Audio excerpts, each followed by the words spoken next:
Hey, everybody. Welcome back. Another episode. I love that I get a chance to do these author panels, but today is something kind of special because today I get to do a one-on-one interview with an author, which means we get to go a little deeper about their successes, foibles, journey, everything that's happened along the way. And it's always really exciting. And even though I know today's guest really well, I know I'm going to learn a lot. So stick around so you can learn it too. Without any further delay, let me introduce this week's episode. What if the secret to unlocking creativity, confidence, and collaboration at work wasn't more structure, but more play? Today's guest is living proof that Playful Rebellion can lead to powerful results. With over a decade of experience in corporate leadership and nearly as many years on the improv stage, this dynamic facilitator and coach has helped thousands of professionals ditch burnout and rediscover joy, connection, and purpose in their work. His book, Playful Rebellion, Maximize Workplace Success Through the Power of Play, challenges the idea that productivity and play are at odds. Instead, it offers a bold invitation to infuse our workdays with curiosity, experimentation, and fun without sacrificing results. Drawing from both personal burnout and professional reinvention, he shows how applied improv, strategic play, and intentional facilitation can transform teams and leadership from the inside out. Named one of the top 100 HR influencers by Engagedly and a trusted guide for companies that want to energize their culture, today's guest brings depth, warmth, and a touch of magic, literally, to everything he does. Please join me in welcoming Gary Ware. Welcome, Gary, to the show. Robbie, thank you so much for having me. I'm so excited to dive in. I have to tell you, if I hadn't already met you, just based on that introduction, I would want to meet you. Thank you so much. And hearing you say my introduction, I'm like, how much do I have to pay Robbie to follow me to talks? Because that was amazing. That was awesome. You gave me a lot of material to work with, and shout out to Paya Robbins for always doing great writing up our intros. So, because this time we're really focusing on you, the author, I would love to hear a bit about who you wrote your book for. Like, who is the audience you had in mind for your book? Yeah, I wrote this book specifically for the version of myself 10 years ago when I was stuck in that corporate job, suffering from burnout, thinking that success meant working more hours and wondering why I felt broken. So, anyone who could relate to that, this book is for you. Oh my God. Yes, and yes, and yes, and yes. I also have a hard time imagining you like stuck in that little tiny box of existence because how I know you to be like a larger than life, kind of full of energy and verve, and to like be instead facing that kind of personal burnout. Uh, I'm glad that you found your way out and you're helping others do so as well. So when you first got started with this book, what year did the book come out? 2022, Okay. September 13th. So this is a pandemic book, Yes. Oh, yes, it is. a COVID book. Pandemic So many baby. of us. Yeah.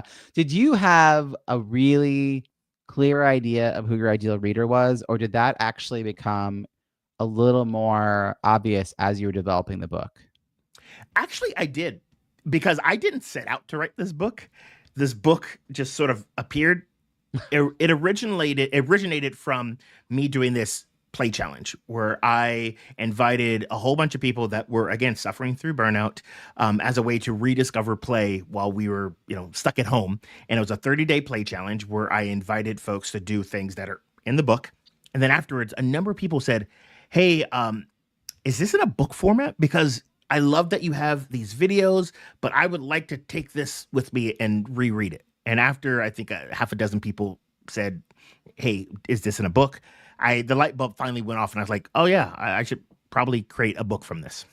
So what's cool is the actual ideal readers were the ones telling you that they wanted the book, and the Yes, material was exactly. there because you've been doing this. Also, what great service that in the middle of this, when we're all kind of at home, you were showing up in that way. I mean, I think that there were sort of two kinds of entrepreneurs, and you could tell the difference between March and September 2020. And I'm actually kind of curious because so much of what you do is in person, group dynamics, role play, improv, and you had to adapt that to a new environment. I had to figure out how to take everything I knew about in-person networking and translate it to a virtual environment. So between March and September, were you, I'm guessing, experimenting left and right, or were you like, let's just see what happens? No, I was having this this crisis of like, what do I do? My business is essentially folding. All bookings were canceled, and all I had was my laptop. I didn't even have the setup that I have now. I had my laptop, a green screen, and a microphone, and some of those cheesy backgrounds. And I said, "Let's see what happens." Mm. And I like a lot of folks, I was very optimistic, not knowing what I didn't know, thinking that this would have been resolved by the summer. And I said, you know what I'm going to do? As a way to give back, I did these weekly, I called them play shops, where I was experimenting of taking what I was doing in person and remixing it for a virtual stage and seeing what worked. And in the beginning, I have to admit, it was a bit painful of like, all right, we're just sort of fumbling through the dark, seeing what sticks. But I'm so grateful for the folks that were in on it. And I'm also grateful for the opportunities because during that time, especially in those first 3 to 4 months, even though like when I look back, I'm like, man, I really burnt myself out from that. I got an opportunity to do some virtual workshops with people that were suffering in Italy, with kids in Nigeria, pairing them up with elders in the Bay Area in San Francisco, and doing laughter yoga with audiences all over the world. So I quickly learned how to take this virtual stage and create something engaging. Yeah, I could see that. I haven't asked that question in such a long time because now we're here in 2025 as I record this, and it feels like been there, done that. But it does lay the groundwork for, I think, all the success you've had also as an author, because I feel, I was actually in one of our gatherings because you're part of my peer mastermind, and Claire Kumar said, did you include in your book, Robbie, my book being Launch Your Book, an entrepreneur's guide to reviews that drive revenue? She said, do you include in the book that you need to start by being a stellar human being? And I was like, huh, I did not, Good point. but good point. Yeah. And I feel like showing up, experimenting, showing others what you learned. I mean, I started hosting a weekly virtual happy hour on Friday, March 13th, 2020. And by April 14th, I was like the expert. Don't ask me how that happened. I was like I'm not even a chapter. I was like a paragraph and a half ahead of everybody else. And then suddenly, like, I was way ahead of everybody else. So that kind of playful, inventive, I feel like the people who, and I didn't know, like, prior to that, I don't have an improv background, but I do feel like having that sort of improv spirit helped a lot of people through. And the people who were like, but I only do my business this one way, probably felt very stuck. And so not surprised that you're able to translate that. But then you fast forward, you're doing these, by the way, I love the play shops, like, great name. You're doing all these play shops, you start doing this other challenge, and then that becomes the book. So the book, but being called to write a book and actually writing a book, not the same thing. So No, you said not at all. earlier, you made it sound like the book just appeared, but like, how did you write the book? Like, did you have Yes. any inkling for how to approach that? Was that hard to do? Easy to do? Very much so. If anyone is familiar with Liz Gilbert's work from Big Magic, Liz talks about how these ideas seduce you. And I felt like when I was first invited to write this book, just like the hero's journey, I rejected it because it reminded me of being a kid, having to write essays and just like forcing myself to sit down and get these ideas out of my head onto paper. And being someone with ADHD, that felt very painful. But after the second and the third time of someone asking, I felt like, all right, I should probably do something because if I don't, people are going to suffer. And that was the motivation that I needed. But then I also remembered in Big Magic, Liz Gilbert talked about how Brene Brown wrote her book. Brene Brown is an amazing storyteller, but also is not a fan of writing books. How Brene does it is she gets all of her girlfriends, goes into this cabin, She tells them stories. They write notes. Then she goes into her office and writes them down. I unfortunately can't afford to take a retreat like that, so I did the next best thing. I hired an editor, and every week for 9 months, we sat down for 1 to sometimes 3.5 hours, and I told her stories. She, being an editor, book editor, she helped me first come up with the outline of the book. How can I take this challenge and put it into a story arc, that can be consumed in a book form? And then we just started taking chapter by chapter. And it was great because she wasn't familiar with my work. So it was almost like she was interviewing me, and it helped me get clarity. And being someone that loves play, it felt very playful. And then the other thing is she would give me challenges. So we would talk about something that maybe I'll talk about a framework or a concept. And then my challenge or homework before we got back together were to get 3 or 4 testimonials or an example, or can you go find a game for this? And then I would go, seek this out. I come back, we talk again through the magic of Zoom and transcription. We were able to transcribe all of these stories. And I think the first like sort of compile of everything was like when it got into Google Docs, it was like over like 350 like pages of just like ramblings by me. And then we started to cut it down. But that was playful. That was something that I look forward to every week, to sit down, because I love talking. I love telling stories. And so that was how I was able to get myself to get that first draft out. I love that it got gamified, like the gamification of the writing. I'm also not someone who loves writing. I just published my 4th book, and I have been known to say I'm not a writer. And then I will have people chastise me in chat. Oh, come on now. But I think being a writer is like an identity because it's the thing you were drawn to do. Being able to write is not make you a writer.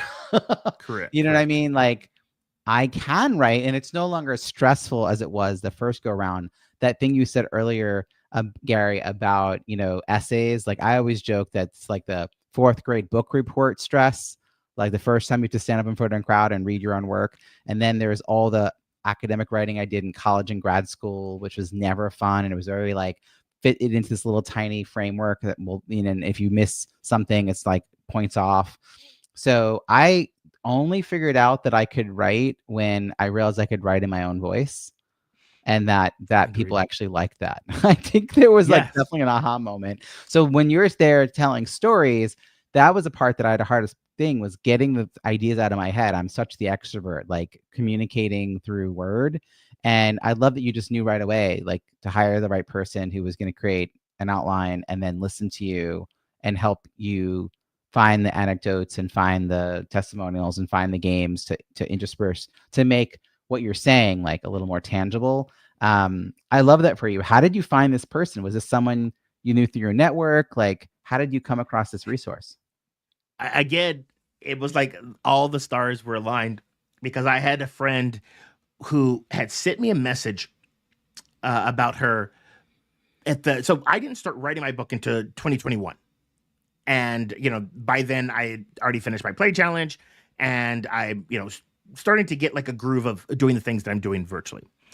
But my friend had sent me a message about her maybe 6 months before. I just didn't see it. And as I'm like trying to figure out like, how am I going to do this? I was cleaning my inbox and I saw the message. Turns out she's an editor, but that's what she was doing during the pandemic. But her background is she would work at Renaissance fairs. And again, all these Renaissance fairs were closed down. And so it was one of those perfect timing. So I sent a message to my friend. I'm like, hey, I know you sent me this a long time ago, asking about your friend and does she, does she have some work? Do you know anyone? I actually would like to talk to her. And it was, again, perfect timing. And so, yes, she works at Renaissance fairs. She also, is a writer in her spare time. And this was this was her plan B, because she couldn't work, in Renaissance fairs, is to fall back on writing. And so again, it was perfect timing, and everything about the book was like, oh wow, all right, cool, here we go. Somehow it's not surprising that your editor participates in this Renaissance fair experience where there's a lot of play built in. Right. I feel like the way you described her role, it sounds like she was a developmental editor. So she Yes. was helping you shape the book story arc and mold it into something that someone else could read and understand. Yeah. And I'm so happy for you that you started there, because I do know other people who will pour out what they can into the first crappy draft and then be kind of dismayed when they realize like how much work actually still has to get done because they didn't Oh work my with gosh. someone to create that frame. Yes, so true. And it was one of those things. She held my hand the whole time, and I'm so grateful to go through that experience, because you're absolutely right. There was some time, like there were a few moments where she would come back and she would show me like, "Hey, we're starting to craft the chapters," and then she would say, "Hey, FYI, this needs to be tweaked." And then she would explain why. She was like, again, hand holding. And so I didn't feel like that sort of blow that I know a lot of folks do when they're writing this book and they're like, "Oh, this is amazing," and then someone comes back and like starts to break it apart. Yeah, Yeah. she was Yeah.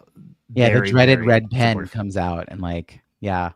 Um, who did you have beta read? Did you have people read it before Yes. it was fully out? Yeah. How did you figure out So who the right people were? again, the challenge. So I had Mm, the people that were in the challenge, and I went back to them and I said, "Hey, I'm taking you up on this offer. I'm writing this book. Would you mind, reading a few chapters, giving me feedback?" And so I'm happy to share some of the lessons from that, because I learned some things that if I were to do it again, to not like sure. I would Yeah. I'd love avoid. to hear it. But Yeah. again, like I didn't know what I didn't know, so I reached out to a bunch of folks. I sent it all over, and I started getting feedback, and a lot of it was perfect. It was exactly what I needed. Um, the one thing that I wish I would have did differently is put timelines, deadlines, to say, "Hey, look, I need you to give this feedback by this date, or else I'm moving on." I didn't do that, and I got a lot of feedback, and then I just assumed that, all right, if they didn't give feedback, I followed up a few times. No harm, no foul. It's all good. I was on maybe third or fourth revision, and we were almost ready for like the final editing, like to go through and clean everything up and all that stuff. And then I got someone that I really admire came back and said, "Hey, I read your book, love it. Would love to meet up over coffee." I just thought it was just like, "Hey, we're just catching up." They brought a printed copy of what they had been reading with things marked up, and this was version 1 from like months ago. Wow. And I sat through, and a lot of their edits, I couldn't use them because I had moved on, and I felt so bad that they went through that much effort and I couldn't use most of the stuff. Actually, something really similar happened for my last book. I carefully chose beta readers. Sounds like your beta readers were great because they were knowledgeable enough to give feedback. So I always think about there's like 3 possible like levels of people to invite to be beta readers. So I knew I needed to have people who were fellow experts who had like a Yes. lot of understanding around, if not the launch process, but like publication. So I invited some people who are publishers to like participate because they really do work with authors a lot and they would understand the author experience plus the publishing and launching experience. And I asked someone who was a client who had actually just gone through my launch sequence and applied it for her own book and had great success. And she's also a marketing professional. So she has the marketing brain as well as having gone through this. And then my wife always reads my content and she knows nothing about it. And I actually think it's really Yeah. helpful because she said to me, in the context of this, what does hybrid mean? And what she meant was like, what is hybrid publishing? Oh, And got it. it made me realize that I needed to find, like I literally went through with the help of AI to find every word and make sure it was defined, the first use, just to make sure Yes. I didn't leave people behind. But the person who actually was giving me the most critical, detailed feedback was that person who'd had some experience with it herself. And so we go through all of those edits, plus my own editor. And then right at the end, a friend of mine who's a publisher who was not one of my beta readers, she had a lot going on in life, so I didn't ask her. She accidentally spent 2 days marking up her copy of the book and then was like, here. And I was like, we were really close to the end. And the other funny thing is, because she's a publisher and has a literature background and English professor background and all that. She was using like very specialized, how to do this. And it took me a while to figure out that I was using, like, she was using APA and I was using whatever the other one. I was using a different version. Yes. So like Yeah. she was putting in hyphens and I was like, but hyphens don't make sense there. And like, I have to say I was through like half her edits before I figured out why she kept doing that. But yes, deadlines, and not too long either. And also Yes. helping them understand like what level of detail, like you don't need them to fix every comma because that's why you have an editor, and like conceptually. So the developmental edits that I got back were actually from the user, the client. And a lot of the authors actually didn't notice those things because they were too familiar with the work. So it was very interesting that like, how do you figure out who to get advice or feedback from? And then, yeah, deadlines for when you're going to incorporate it. Because like you said, things have moved on. Those edits no longer apply. Yes. I do have a question about mindset shifts, because you've been an entrepreneur for a while now, and now suddenly you're a authorpreneur, right? You have this book in relation to your business. Is there a shift mindset wise for how you think about yourself or your business or how other people perceive you? Yes. And again, I wasn't ready for that. I had been, prior to writing the book, I had been on stages for the last 8 or 9 years. Had not had a book, published by me. And the moment I had a book, it wasn't even out yet, but there's the fact that this book is coming. I got an offer to speak on a stage of a stage that I was very familiar with. We had very specific, rates, and then they came back and the amount of money that they asked was double.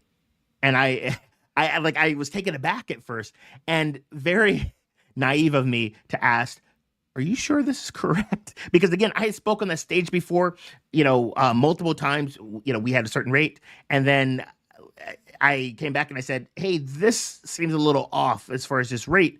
Is this my rate?" They're like, "Yeah, yeah. You have a book coming out." Boom, boom, boom, and I was like, "Okay, thank you." So that was the first thing, and then just putting it into my ecosystem, realizing that this can help supplement so many different things as it pertains to speaking fees. I have so much more that I can negotiate now because there is a book available. How do you fit that into the speaking side of the business? Yeah, so I've gotten a lot of advice on this. Some of which is in our peer group, our peer networking group, and the first thing that I got was a good friend of mine, Vanessa Van Edwards. She had said, when you're speaking, like maybe as a nonprofit or something like that, that can't afford your normal speaking fee, oftentimes they have a separate budget for gifts. And oftentimes if they're willing to buy your book in bulk for all of their attendees, it can cover a good portion of your speaking fee. And that is something that allows me to speak to groups that probably wouldn't normally be able to afford me as a speaker.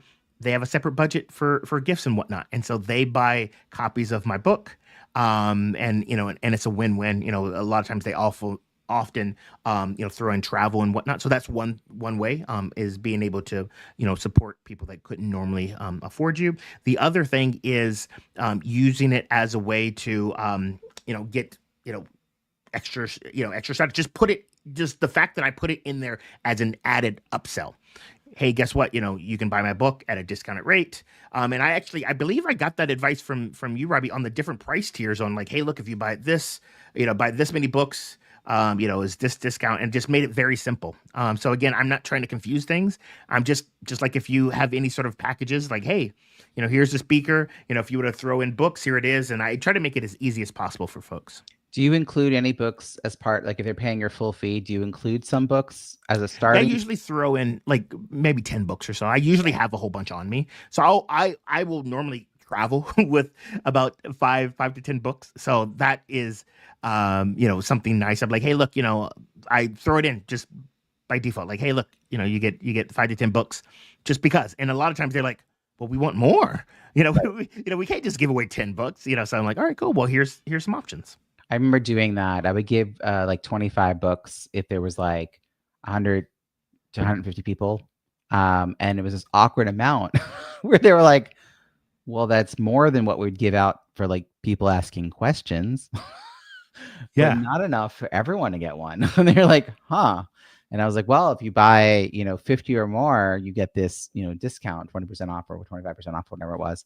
And they'd be like, oh, okay. And then they'd end up with more people coming. I mean, one time I had to like put them in my get a separate suitcase and like bring them with me because they like underestimated how many people they needed them for.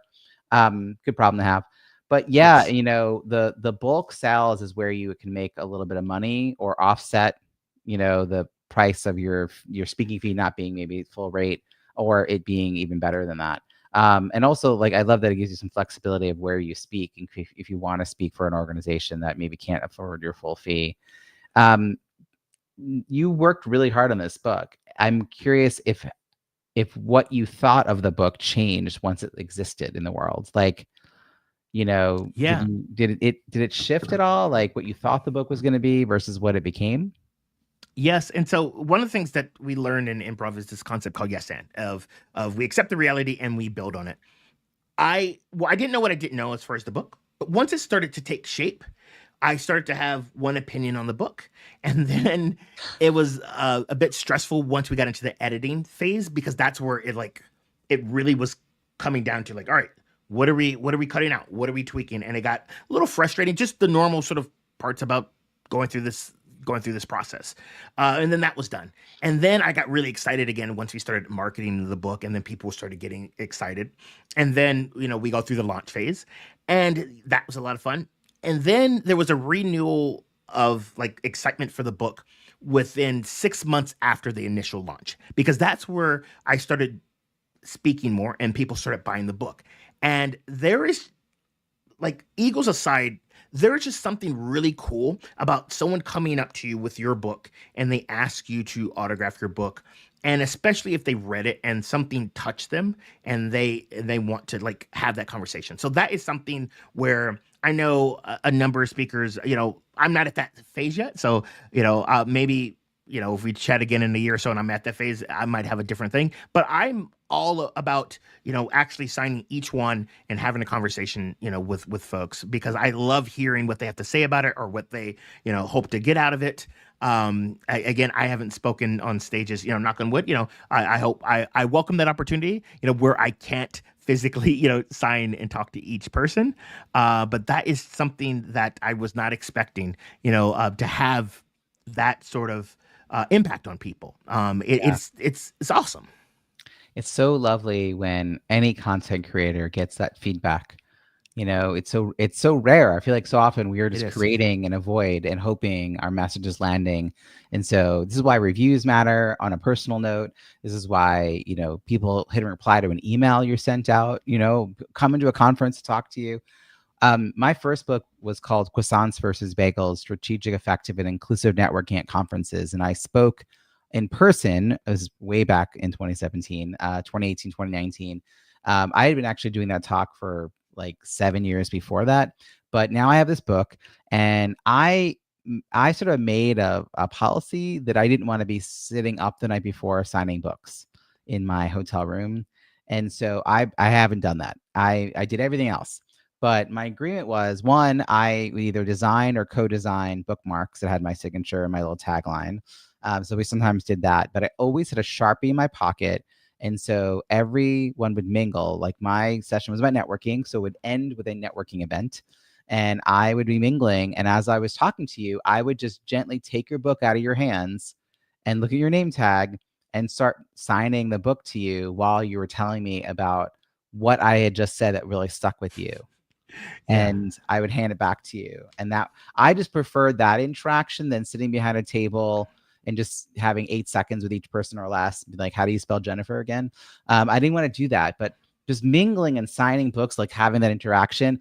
The other 3 books that I've done were all after the pandemic, and I haven't, my format's so different. Like, when I'm paid to speak about networking, it's virtually now, for like global companies that want me to speak to everyone all at once. It's not at a conference, it's like workplace related. So it's just really different how it's shifted. But there are those new opportunities that come to you that you didn't see around the corner. And I'm actually curious, what were some of those early signs that your book was going to be game changing? I mean, obviously the one you said earlier about them doubling your fee, when you're like, is this zero right? That's pretty Yeah. sweet. Did you also kick yourself in the pants a little bit that you hadn't done it 5 years earlier? Because like you had been speaking for a while. Did you I think have, like, oh, and it is one of those things where, again, I never really considered myself a writer and author. So in hindsight, I'm like, oh yeah, man, I could have done this before, but I felt like it happened when it needed to happen. right.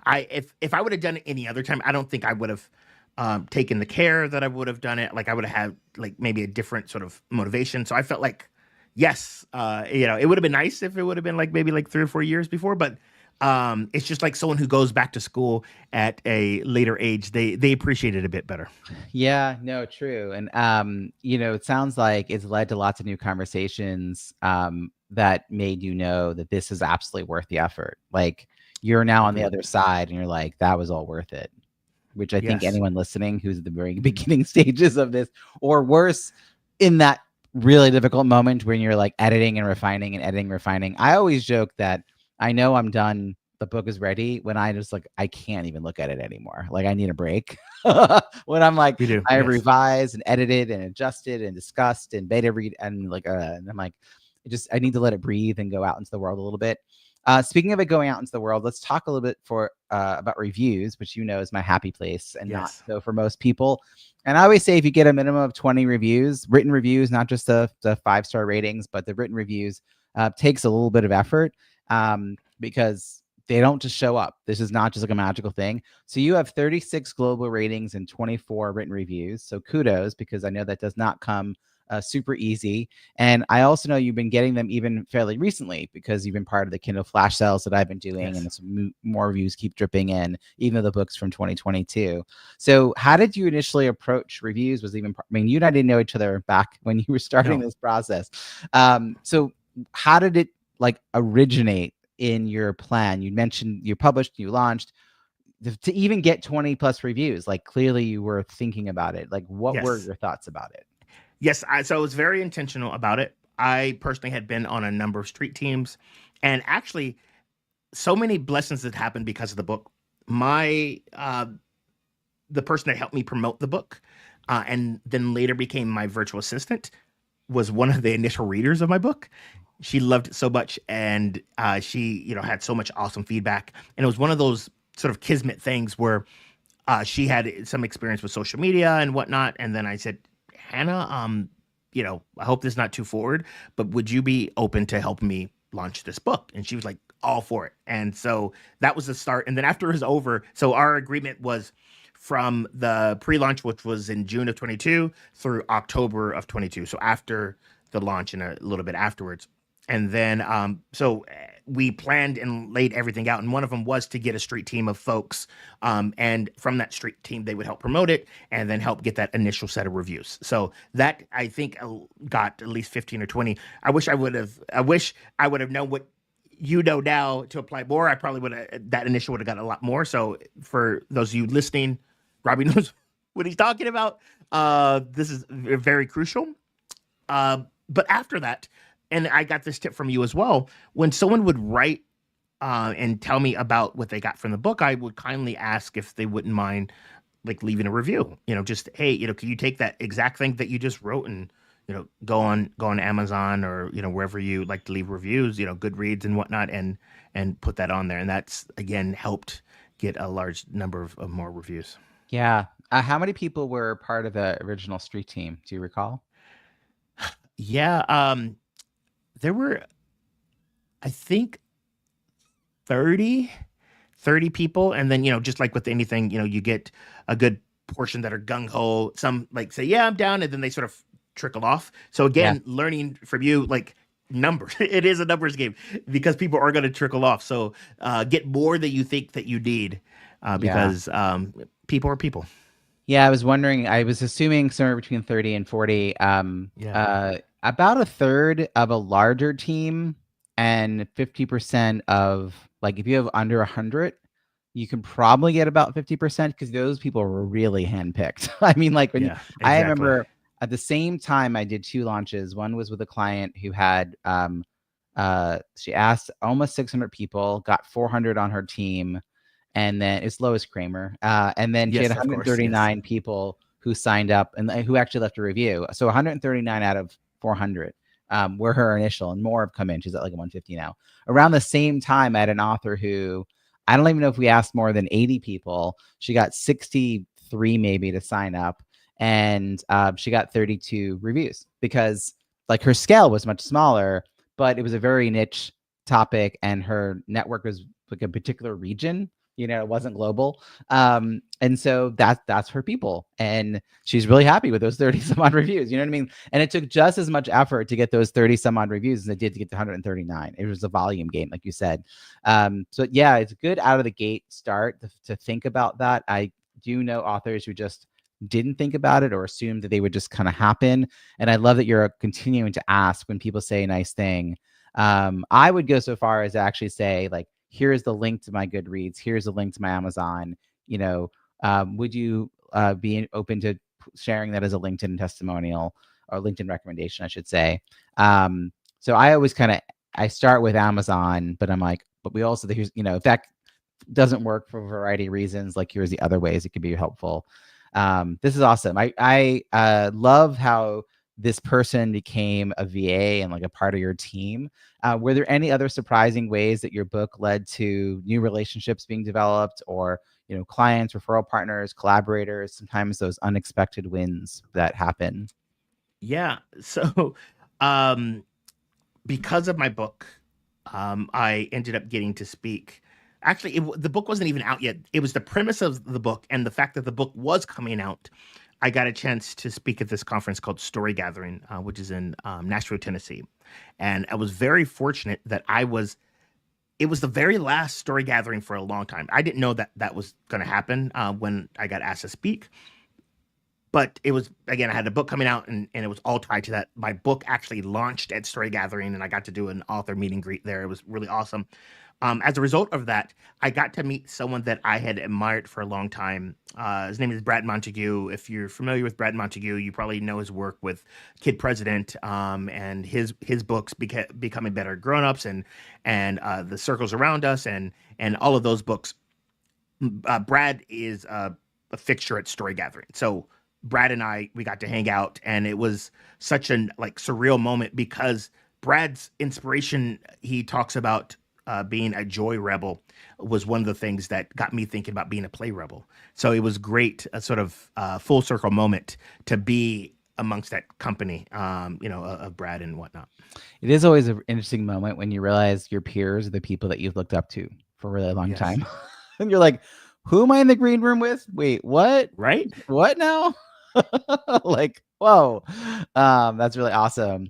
And you also mentioned that you did a launch party in person attached to an event. And this, when I always tell people, like, you know, unless you have the opportunity to do what you just described, go for a virtual gathering, because your virtual gathering will, you know, your network is rarely limited to one city. So let's really capitalize on that. And you can get speakers from all over the world who might want to say nice things about you, etc. But if they're all being drawn to an industry event, then you can either on-site or off-site coordinate some kind of gathering related to your book. Or my friend who was a publisher, she actually gathers people at a nearby bookstore for one conference she goes to every year. And then all of her authors that are attending that conference come, and they're all part of like a panel. And then everyone who loves her and loves these authors come and find their way to that bookstore. So she's, you know, here's an opportunity to, like, for a lot less money, like organize Great. something that already has the right audience built in and creates a little bit of buzz. So I love that you did that. It's a really strategic way to leverage those moments and get the word out to the people in your industry. Yeah. How else did you think about the pipeline from the book to the business? I mean, does the book Yeah. have, you know, opt-in, you know, Yep. downloadable material? I mean, I'm guessing this is who you are, like all the scripts Yeah. and steps that are there. But yeah, I mean, was it really clear in the book? Like, and if you don't want to do this yourself, I'm here. Yeah, agreed. So that was the first thing that, because it came from a challenge, I made sure that folks know that, hey, there's a community behind this. There's a lot of things that I couldn't include in the book. Thank you for purchasing the book. This is where you can go. Boom. Now they're immediately on my mailing list. Another thing that I heard from speaker Mike Koenigs, who talks about authoring books, was using your book as a business card, as a way to get into doors of folks that you would like to work with, because the gatekeepers aren't going to gatekeep a package from Amazon. And that is something that I take very seriously. And so if there's someone that I want to work with that I'm like, wow, I think they can really like this, I will buy my book from them on Amazon. And in the little gift message, I will put a little note. And I've even gone as far as creating just like a little video and putting that link to the video in the little gift note, and have it shipped to their office.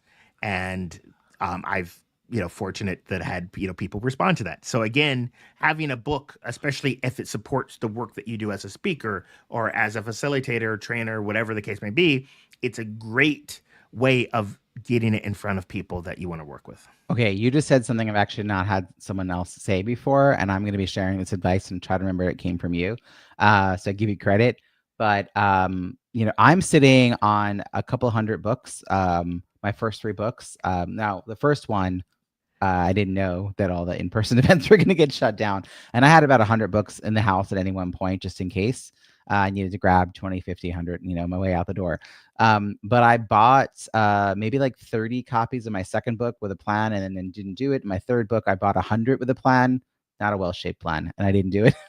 And I've been brainstorming like what to do with this, this pile of books. Meanwhile, you're like, I'm just doing print on demand. Amazon gets through all the gatekeepers. I leave a note. I embed a video. I mean, I'm like, I hope people stick around to the end of this. This may have been like my favorite tip of everything you've said. I love learning new things, Gary. This is really cool. Was there any marketing efforts you had that you were like, that was a waste of time? Like the one you just described was awesome. So is there something else you tried that you were like, not really?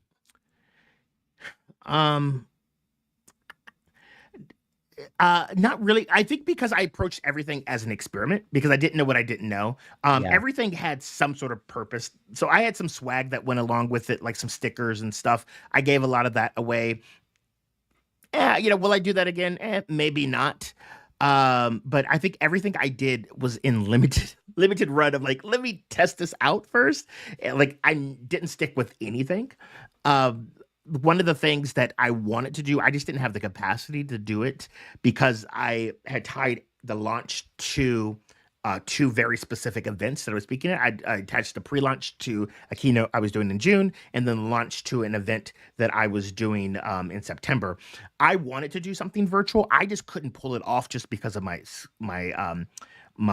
speaking schedule, and I didn't do a good enough job of getting the word out for that, because I was spread too thin. So my sort of takeaway advice is just double down on something and do that really well. Don't, like, when it comes to your launch stuff, I know there's so many ideas out there. We're not publishers. Like, we don't have probably a lot of folks that are listening to this maybe are self-publishing, doing things on their own. We don't have the capacity to do a lot of stuff. So instead of trying to do everything under the sun, maybe pick 1 or 2 things and just like crush that.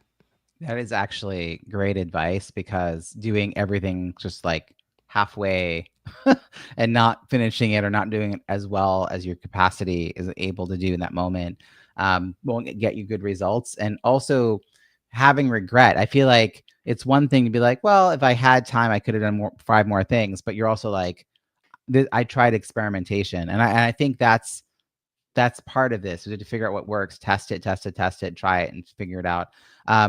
I did not originally plan to do virtual launch parties as part of my, I wasn't trying to be a book launch strategist. I was trying to be a networking guy. And then I became the Zoom guy and the virtual event design consultants and the coach and right. Like, and people started to notice that I could do Zoom stuff and that I knew something, and they were asking for it, much like you were saying. Like, they were like, oh, can you help me do a party?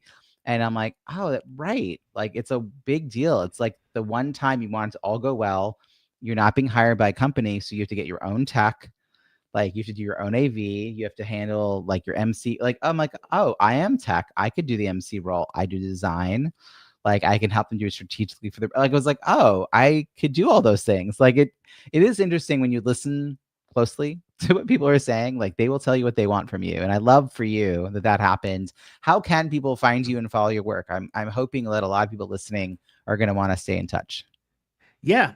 So if this sparks your curiosity, you can always go to my website, breakthroughplay.com. That's where you can find where the book is.